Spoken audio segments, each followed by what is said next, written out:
যার নাম থাকলে, লা ইয়াদুররু মা ইসমিহি, যার নাম থাকলে আসমান এবং জমিনে এমন কোনো শক্তি এবং ক্ষমতা নাই যে আমার কোনো ক্ষতি করতে পারে। ওয়া হুয়া সামিউল আলিম, এবং তিনি সকল কিছু দেখছেন এবং জানেন।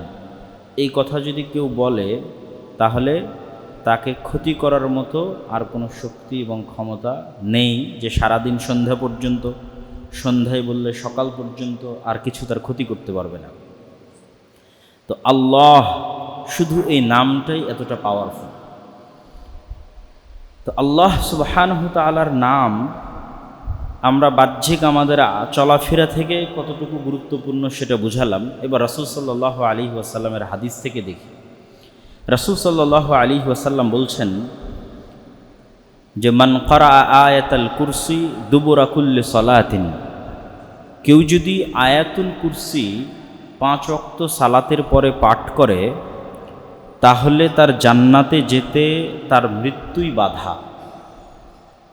সে এখনো জান্নাতে যায়নি, মরেনি এই জন্য।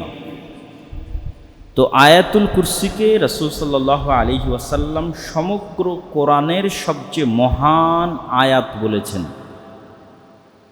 তো আয়াতুল কুরসির মধ্যে এমন কি আছে যা আয়াতুল কুরসির এত ফজিলত, যে ফজিলত কোরআনের আর কোনো আয়াতকে দেওয়া হয়?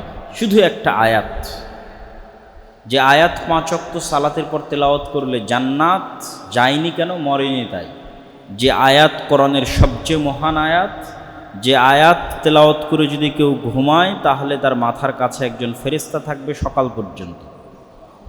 এই রকম মহত্ব এবং গুরুত্ব কোরআনের আর দ্বিতীয় কোনো আয়াতকে দেওয়া হয়নি। এই জন্য যে এই পুরো আয়াতটা শুধু আল্লাহর নাম আর আল্লাহর গুণাবলীতে পরিপূর্ণ।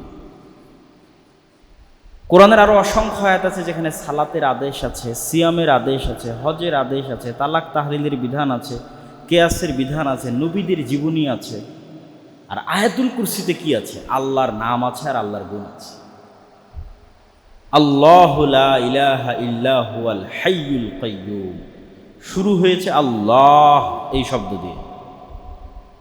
তারপরে আল্লাহ সুবহানাহু ওয়া তাআলার যে দুটো গুণ ইসমে আজম হওয়ার সম্ভাবনা রাখে, 3টে গুণের বিষয়ে মুহাদ্দিসিনে কেরাম আলোচনা করেছেন যে আল্লাহর এই 3টে নাম ইসমে আজম হওয়ার সম্ভাবনা রাখে। একটা আল হাইয়ুল কাইয়্যুম, আর একটা হচ্ছে আস-সামাদ। এই প্রত্যেকটারই আমরা সংক্ষিপ্ত ব্যাখ্যা করব। তাহলে আল্লাহু লা ইলাহা ইল্লা হুয়াল হাইয়ুল কাইয়্যুম লা তা'খুযুহু সিনাতুন ওয়ালা নাওম লাহু মা ফিস সামাওয়াতি ওয়া মা ফিল আরদ মান যাল্লাযী ইয়াশফা'ু ইনদাহু ইল্লা বিইذনিহি ইয়া'লামু মা বাইনাস সামাওয়াতি ওয়াল আরদ। এই প্রত্যেকটা বাক্যের সাথে আল্লাহ সুবহানাহু ওয়া তাআলার গুণ বর্ণনা করা আছে, ব্যতিক্রম সব গুণ, যেগুলো আমরা যখন আল্লাহর গুণ ব্যাখ্যা শুরু করব তখন বলবো ইনশাআল্লাহ। আরেকটা সূরার কথা রাসূল সাল্লাল্লাহু আলাইহি ওয়াসাল্লাম বলছেন, একটা ছোট্ট সূরা, সূরাতুল ইখলাস, একবার তেলাওয়াত করলে পুরো পবিত্র কোরআন 3 ভাগের 1 ভাগ পড়ার সমান নেকি পাওয়া যাবে। তাহলে 3 বার তেলাওয়াত করলে পুরো কোরআন পড়ার সমান নেকি পাওয়া যাবে। তাহলে সূরা ইখলাসের মধ্যে এমন কি আছে যা এই সূরাকে এত উপরে উঠিয়ে দিল? এই সূরার মধ্যে সালাত, সিয়াম, হজ, যাকাতের বিধিবিধান নাই, নবীদের জীবনী নাই, জান্নাতের আশা এবং জাহান্নামের ভীতি নাই। এই সূরার মধ্যে আছে আল্লাহর নাম আর আল্লাহর গুণাবলী। কুল হুয়াল্লাহু আহাদ আল্লাহুস সামাদ লাম ইয়ালিদ ওয়া লাম ইউলাদ ওয়া লাম ইয়াকুল লাহু কুফুয়ান আহাদ। এই প্রত্যেকটাই আল্লাহর নাম আর আল্লাহর গুণ। তা আল্লাহ সুবহানাহু ওয়া তাআলার নাম এবং গুণের গুরুত্ব বোঝানোর জন্য আয়াতুল কুরসি এবং সূরা ইখলাসের ফজিলতই যথেষ্ট। যে এই আয়াতুল কুরসিকে সমগ্র কোরআনের শ্রেষ্ঠ আয়াত হয়ে গেছে, আর সূরা ইখলাস সমগ্র কোরআনের শ্রেষ্ঠ সূরার একটা হয়ে গেছে আল্লাহর নাম আর গুণাবলী থাকার কারণে। এই জন্য রাসূল সাল্লাল্লাহু আলাইহি ওয়াসাল্লাম বলছেন, ইন্না লিল্লাহি 99 আসমা, আল্লাহ সুবহানাহু ওয়া তাআলার অসংখ্য অগণিত নাম রয়েছে, তার মধ্যে 99টা আল্লাহ তার রাসূলের মাধ্যমে, কোরআনের আয়াতের মাধ্যমে, হাদিসের মাধ্যমে মানুষকে জানিয়েছেন। মান আহসাহা দাখালাল জান্নাহ, কেউ যদি 99টা নাম মুখস্থ করে নেয়, আয়ত্ত করে নেয়, সে জান্নাতে চলে যাবে। শুধু নামের ফজিলত, আল্লাহর শুধু নামের আমরা গুরুত্ব এবং ফজিলত বর্ণনা করছি।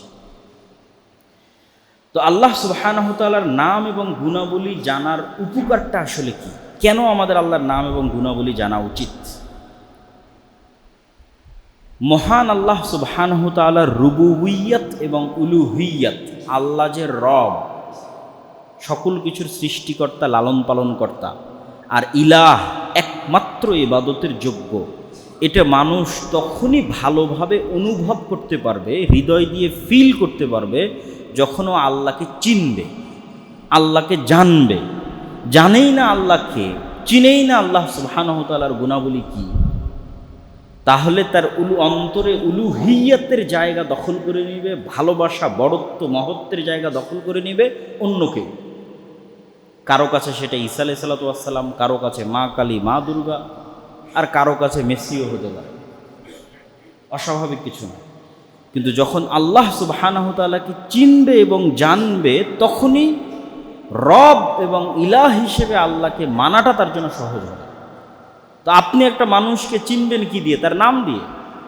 একটা মানুষকে চিনবেন কি দিয়ে? আব্দুল্লাহ একজন ভালো লেখক, ভালো বক্তা, অমুক তমুক, এই মানুষের গুণ আর মানুষের নাম দিয়ে আপনি মানুষকে চিনবেন।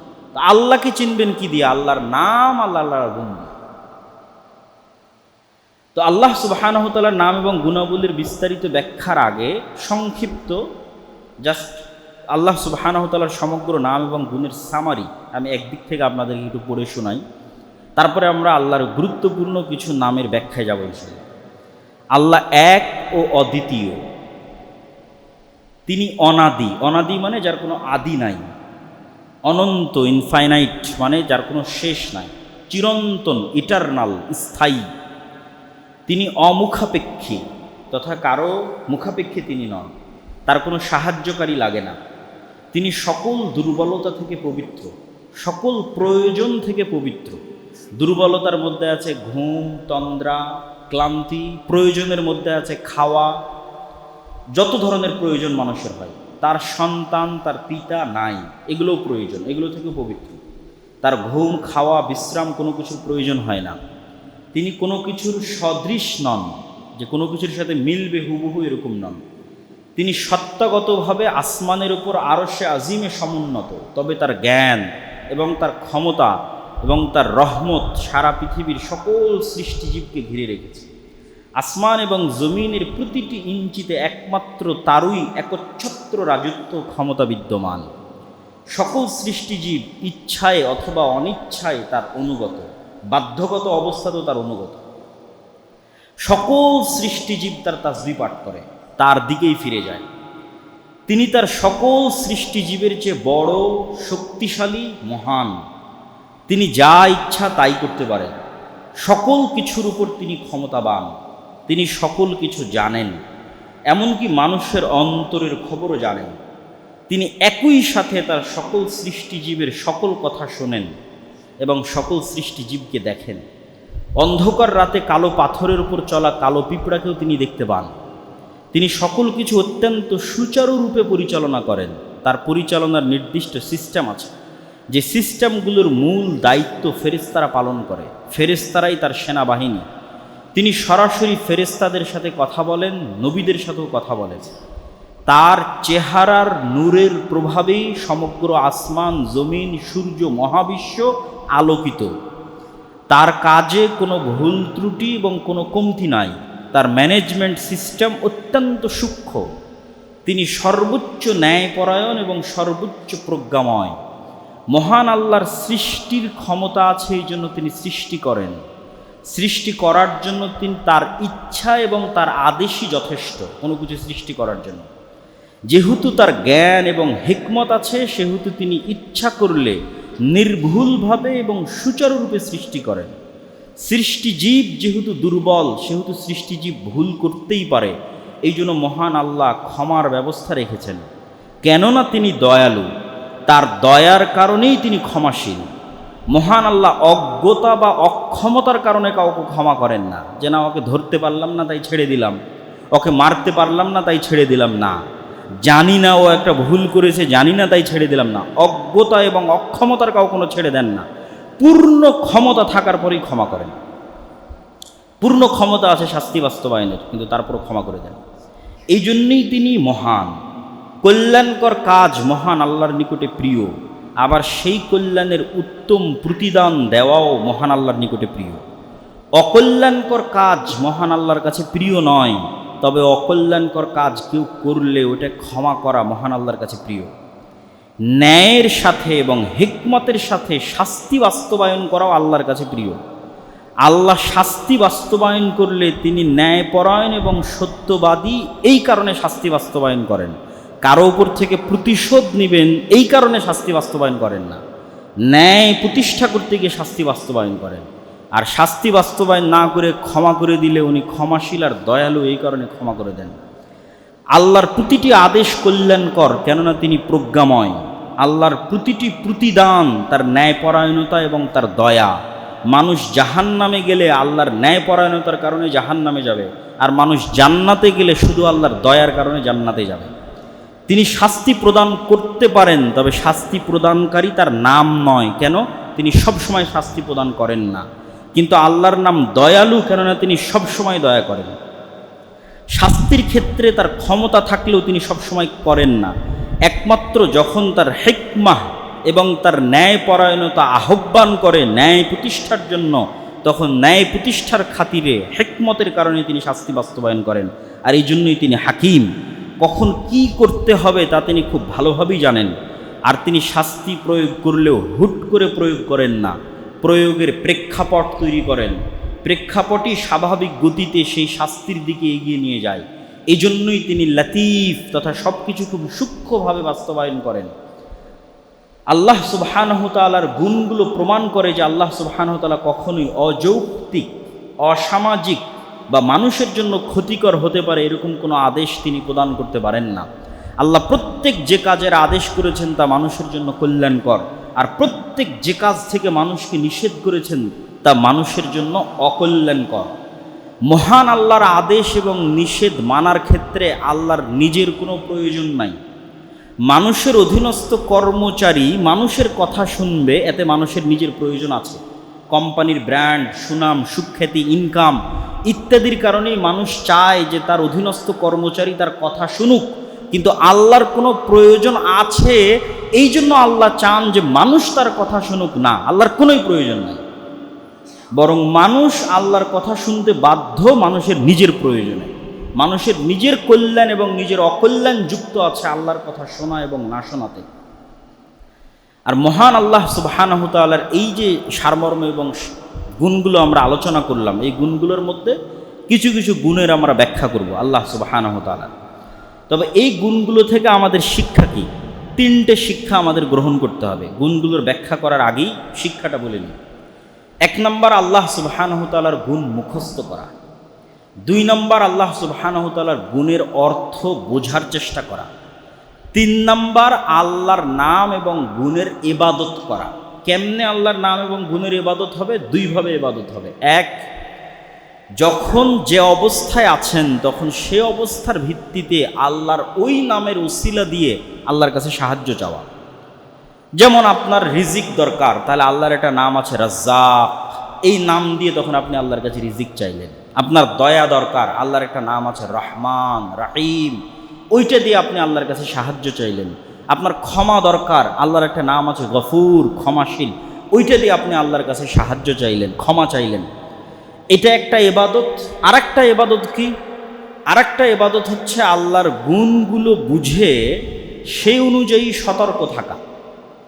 আপনি জানেন যে আল্লাহ সামি', সব শুনছেন, তাহলে মানুষের গীবত করিয়েন না। আপনি জানেন যে আল্লাহ সুবহানাহু ওয়া তাআলা বাসীর, সব দেখছেন, তাহলে গোপনে গুনাহ করিয়েন না। 3 নম্বর, আল্লাহর নামের উপর ইবাদত কি? এটা খুবই গুরুত্বপূর্ণ, এটা মানুষ বুঝতে পারে না। এই এখন যেটা বলবো সেটা হচ্ছে আল্লাহর রঙে রঙিন হওয়া, সিবগাতাল্লাহ, আল্লাহর রঙে রঙিন হওয়া। কার আচার ব্যবহার, স্বভাব চরিত্র আপনার মধ্যে থাকবে, কার স্টাইল, কার ধরন, কার গুণ আপনার মধ্যে থাকবে। আল্লাহর গুণ, আল্লাহর ধরন, আল্লাহর স্বভাব, আল্লাহর চরিত্রের বহিঃপ্রকাশ আপনার মধ্যে থাকলে আল্লাহর ওই গুণের বহিঃপ্রকাশ আপনার উপর বেশি ঘটবে। উদাহরণ দিয়ে বলি, আপনি আল্লাহকে বলছেন, হে আল্লাহ আপনি আমাকে ক্ষমা করে দেন, কিন্তু আপনি আপনার কাজের লোককে কোনোদিন ক্ষমা করেন না। আপনার কোম্পানিতে কেউ ভুল করলে ক্ষমা করেন না, আপনার বাড়ির স্ত্রী ভুল করলে ক্ষমা করেন না, আপনার ভাই ভুল করলে ক্ষমা করেন না, কিন্তু আল্লাহর কাছে চাচ্ছেন যেন আল্লাহ আপনাকে ক্ষমা করে দেয়। তাহলে দুটো বিপরীত হয়ে গেল। তো আল্লাহর রঙে রঙিন হতে হবে। যেহেতু আল্লাহ ক্ষমাশীল আর আপনি আল্লাহর কাছে ক্ষমা চান, তাহলে শুরু আপনি করেন। আপনি আগে মানুষকে ক্ষমা করেন। আপনি মানুষকে যত বেশি ক্ষমা করবেন, আল্লাহ আপনাকে তত বেশি ক্ষমা করবে অটোমেটিক। এবার আর চাইতে হবে না। আপনি যখন মানুষকে ক্ষমা করছেন অটোমেটিক, তখন না চেয়েও আপনি ক্ষমা পেয়ে যেতে পারেন। কেন? আল্লাহর ওই গুণের বহিঃপ্রকাশ আপনার মধ্যে ঘটেছে। এবার আল্লাহ তার ওই গুণের বহিঃপ্রকাশ আপনার উপরে ঘটাবে। একটা হাদিস, রাসূল সাল্লাল্লাহু আলাইহি ওয়াসাল্লাম বলেছেন, ইরহামু মান ফিল আরদি ইয়ারহামুকুম মান ফিস সামা। তোমরা আল্লাহর কাছে দয়া চাও, তাহলে আগে তুমি দয়া করা শুরু করো। তোমার আশেপাশে পশু প্রাণী, জীব জন্তু, জানোয়ার, মানুষ, অসহায়, দরিদ্র, তাদের উপর আগে তুমি দয়া করো, আল্লাহ অটোমেটিক তোমার উপর দয়া করবে। তাহলে আল্লাহর নামের এবং গুণের বহিঃপ্রকাশ নিজের মধ্যে ঘটান। যেমন আল্লাহ সুবহানাহু ওয়া তাআলার একটা নাম হচ্ছে তিনি সবুর, হালিম, ধৈর্যশীল।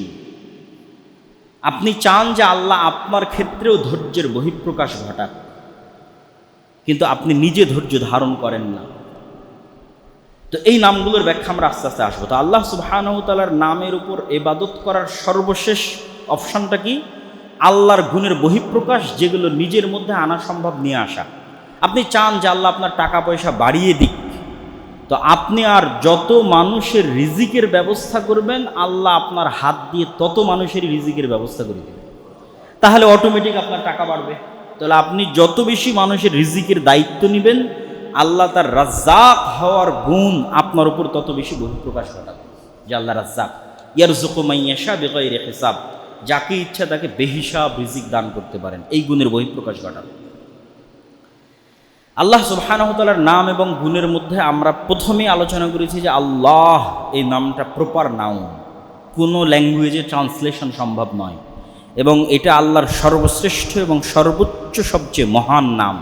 এই জন্য কালেমা তয়্যিবা এই নামই নামকরণ করা আছে, লা ইলাহা ইল্লাল্লাহ, আল্লাহু আকবার। এই জন্য সব কাজের শুরুতে আল্লাহ, বিসমিল্লাহ, বিসমিল্লাহির রহমানির রহিম। পশু প্রাণী জবাইয়ের শুরুতে আল্লাহ, এই নামটা সবচেয়ে মহান এবং সবচেয়ে গুরুত্বপূর্ণ। এই নামের পরে আল্লাহ সুবহানাহু ওয়া তাআলার গুরুত্বপূর্ণ কয়েকটা নামের ব্যাখ্যা আজকে আমরা আপনাদের সামনে তুলে ধরার চেষ্টা করব এই আলোচনায়। আল্লাহ সুবহানাহু ওয়া তাআলার একটা নাম হচ্ছে রহমান, দয়ালু। তো আল্লাহ সুবহানাহু ওয়া তাআলার দয়া এবং মানুষের দয়ার মধ্যে পার্থক্য কিভাবে বুঝবেন? মানুষও তো দয়ালু হয়। মানুষ দয়ালু হয় কিভাবে? আপনি কারো কাছে গিয়ে চাইলে, কাঁদলে, নিজের দুঃখ কষ্ট তুলে ধরলে, তখন মানুষ দয়ালু হয়।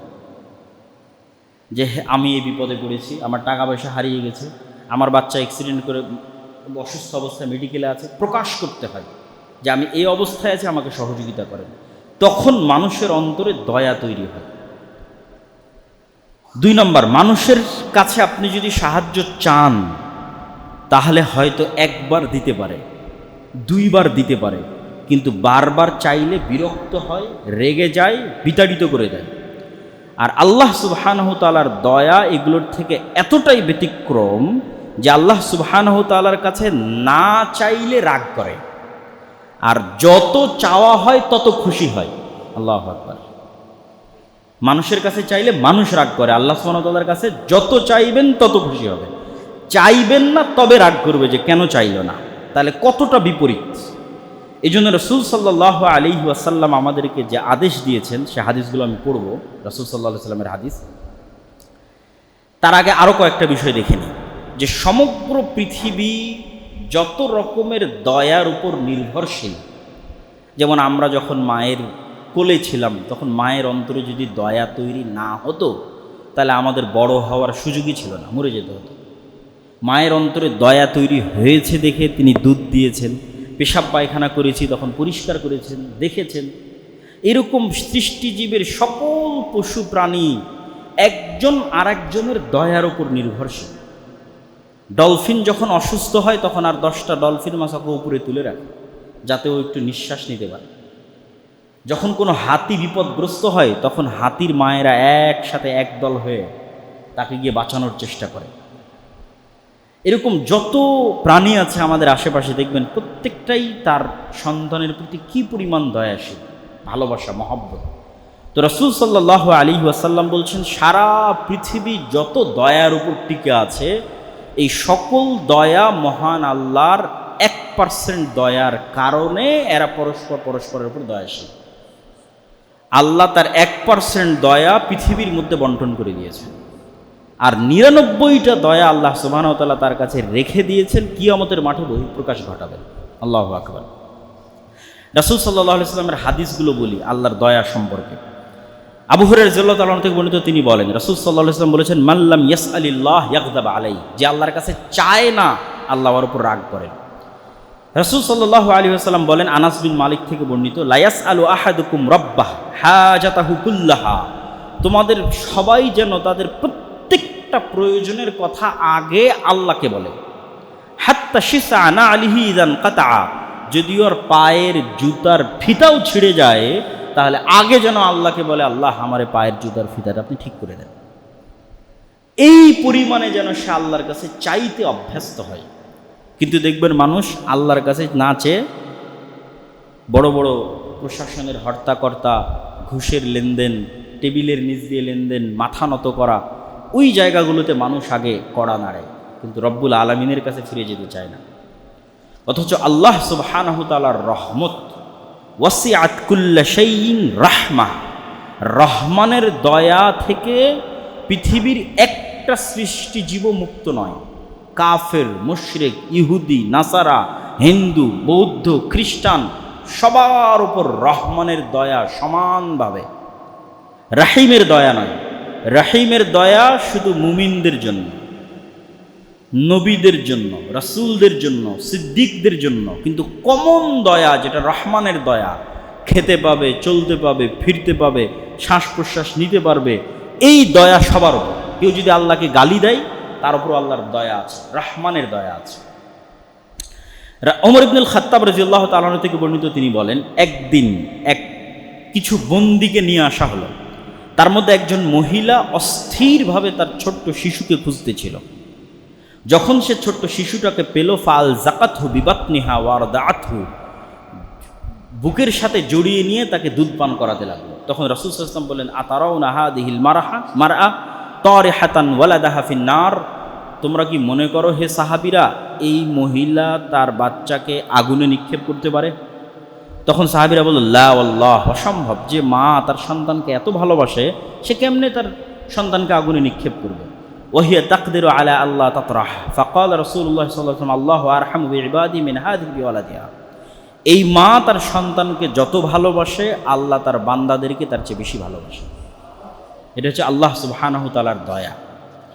আল্লাহ সুবহানাহু ওয়া তাআলার দ্বিতীয় গুণ, যেটা ইসমে আজম হওয়ার সম্ভাবনা আছে, যেটা আয়াতুল কুরসিতে শুরু হয়েছে, আল্লাহু লা ইলাহা ইল্লা হুয়াল হাইয়ুল কাইয়্যুম। আমরা যখন এই গুণটার অর্থ করি যে চিরঞ্জীব, চিরস্থায়ী, তখন কিন্তু বোঝা যায় না যে এই গুণটার আসলে মর্মার্থ কী। একটা উদাহরণ দিলে আপনি এই গুণের মর্মার্থটা বুঝতে পারবেন। মনে করেন বাবা বৃদ্ধ, বয়স্ক, কিন্তু তারপরেও কাজবাজ করতে পারে, ইনকাম করতে পারে, টাকা নিয়ে আসতে পারে।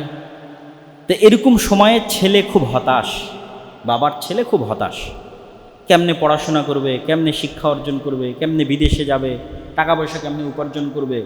তখন বাবা সান্ত্বনা দিয়ে ছেলেকে বলছে, আরে বেটা, তোর বাপ এখনো বেঁচে আছে, তোর বাপ এখনো মরেনি, তোর বাপ এখনো বেঁচে আছে, তোকে কি করা লাগবে, কি খাওয়ানো লাগবে, কোথায় পাঠানো লাগবে, কি পড়ানো লাগবে, তোর বাপ বেঁচে থাকতে তুই চিন্তা করিস না।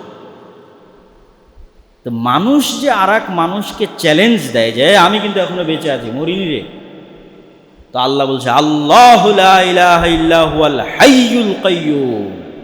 মানুষ যখন চরম বিপদে, তখন যেন ওর মনে থাকে যে আল্লাহ মরেনি, আল্লাহ মরে না, বেঁচে আছে, আল হাই। এই জন্য রাসূল সাল্লাল্লাহু আলাইহি ওয়াসাল্লাম বদরের যুদ্ধে এই নামটা বারবার উচ্চারণ করছিলেন যে আল হাইয়ুল কাইয়্যুম বিরাহমাতিকা আস্তাগীস। আল্লাহ তো মরেনি, আল্লাহ তো মরে না, আল হাই। ওই উদাহরণের সাথে কানেক্ট করলে আপনি আল্লাহর এই নামের অর্থটা বুঝতে পারবেন। আল কাইয়ুম, তিনি নিজে টিকে থাকেন, টিকে আছেন, আর সারা আসমান জমিন এবং তার মধ্যে যা কিছু টিকে আছে তার আল কাইয়ুম এই নামের কারণে টিকে আছে। কাইয়ুমুস সামাওয়াতি ওয়াল আরজ, সূর্য সূর্যের জায়গায় থাকতো না, ছিটকে পড়ে যেত যদি আল্লাহ কাইয়ুম না হতো। চাঁদ চাঁদের জায়গায় থাকতো না যদি আল্লাহ কাইয়ুম না হতো। আসমান আসমানের জায়গায় থাকতো না যদি আল্লাহ কাইয়ুম, টুকরো টুকরো হয়ে যদি আল্লাহ কাইয়ুম না হতো। শূন্যে পৃথিবীকে স্থির রেখেছে, ঘুরতেছে, সব কাইয়ুম টিকে আছে, আল্লাহ কাইয়ুম। আল হাইয়ুল কাইয়ুম, চিরঞ্জীব চিরস্থায়ী। এই জন্য আল্লাহ সুবহানাহু ওয়া তাআলা কোরআন মাজিদে বলেছেন কুল্লু শাইইন হালিক ইল্লা ওয়াজহা, সারা পৃথিবীর সব কিছু ধ্বংস হয়ে যাবে, এমনকি আরশ বহনকারী ফেরেশতারাও মৃত্যুবরণ করবে, জিবরাইলও মৃত্যুবরণ করবে, মালাকুল মউত যে মানুষের জীবন কবজ করে সেও মৃত্যুবরণ করবে। শুধু বেঁচে থাকবে কে? কাইয়ুমকে, হাইকে, আল হাইয়ুল কাইয়ুম, চিরঞ্জীব চিরস্থায়ী, শুধু তিনি থাকবেন। আল্লাহ সুবহানাহু ওয়া তাআলার দ্বিতীয় আর একটা নাম যেটারও ইসমে আজম হওয়ার সম্ভাবনা আছে, সেটা হচ্ছে আস-সামাদ। এই নামটা পবিত্র কোরআনে আর কোথাও ব্যবহার হয়নি, শুধু সূরা ইখলাসে ব্যবহার হয়েছে।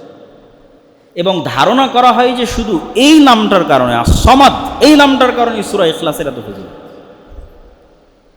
তো আস-সামাদ এই নামটা আল্লাহর যত নাম আছে সব নামের মধ্যে উচ্চারণে বেশি ভাব গাম্ভীর্যপূর্ণ। সব নামের চাইতে কেউ যদি বিশুদ্ধভাবে আরবি উচ্চারণ করতে পারে তাহলে আস-সামাদ এই নামটা উচ্চারণে বেশি ভাব গাম্ভীর্যপূর্ণ, বেশি শক্ত, বেশি প্রভাবশালী। তো সামাদ নামের অর্থ, সামাদ নামের হুবহু অনুবাদ বাংলা ইংরেজিতে করা সম্ভব নয় ব্যাখ্যা ছাড়া। যে একটা শব্দ দিয়ে আমি অনুবাদ করে দিলাম রহমানের মতো দয়ালু, এইভাবে অনুবাদ হয় না আস-সামাদ নামের। এর ব্যাখ্যা লাগবে। এর এক নম্বর ব্যাখ্যা হচ্ছে আল্লাহ সুবহানাহু ওয়া তাআলা আত্মনির্ভরশীল, অমুখাপেক্ষী, এক নাম্বার। দুই নাম্বার, সাথে সাথে সারা পৃথিবীর সকল কিছু একে অপরের তো মুখাপেক্ষী অবশ্যই, তার পাশাপাশি তারা আল্লাহর উপর নির্ভরশীল, দুটো একসাথে।